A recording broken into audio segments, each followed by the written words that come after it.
Hello everyone, I'm Aisha, and you are tuned into the 702 episode of our Here and Now podcast. Today, we bring you the latest buzz from the insurance industry. So let's dive right in.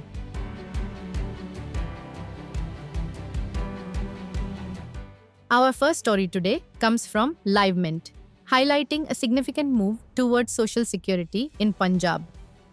The state government has extended its health insurance scheme to include transport workers, launching a special enrollment drive in Patiala. Under this initiative, workers such as auto rickshaw drivers, taxi operators, and bus staff can now avail the benefits of the state's health coverage.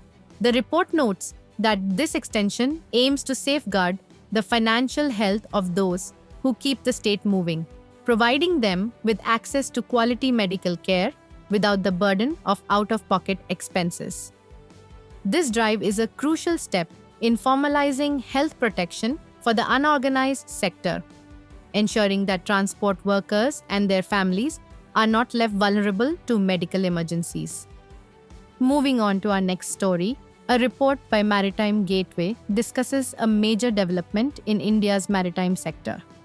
The central government is planning to establish a $1.5 billion sovereign guarantee fund to back marine war risk insurers. This strategic move is designed to support Indian shipping companies facing skyrocketing premiums due to geopolitical tensions in global trade routes. By providing this sovereign backing, the government aims to stabilize the market and ensure that Indian vessels remain insured against war risks without facing prohibitive costs.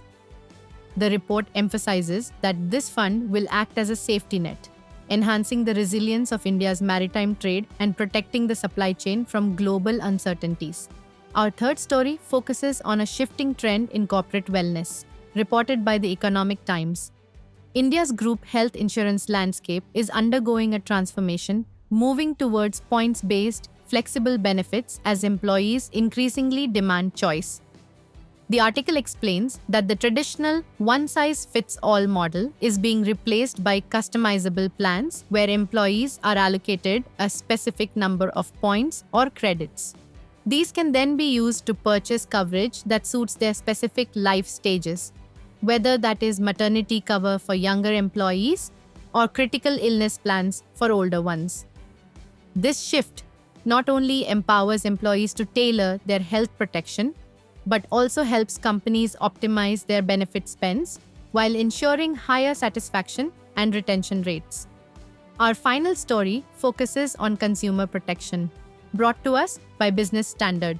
If you prefer buying insurance online, new rules are here to protect you from hidden charges and tricks.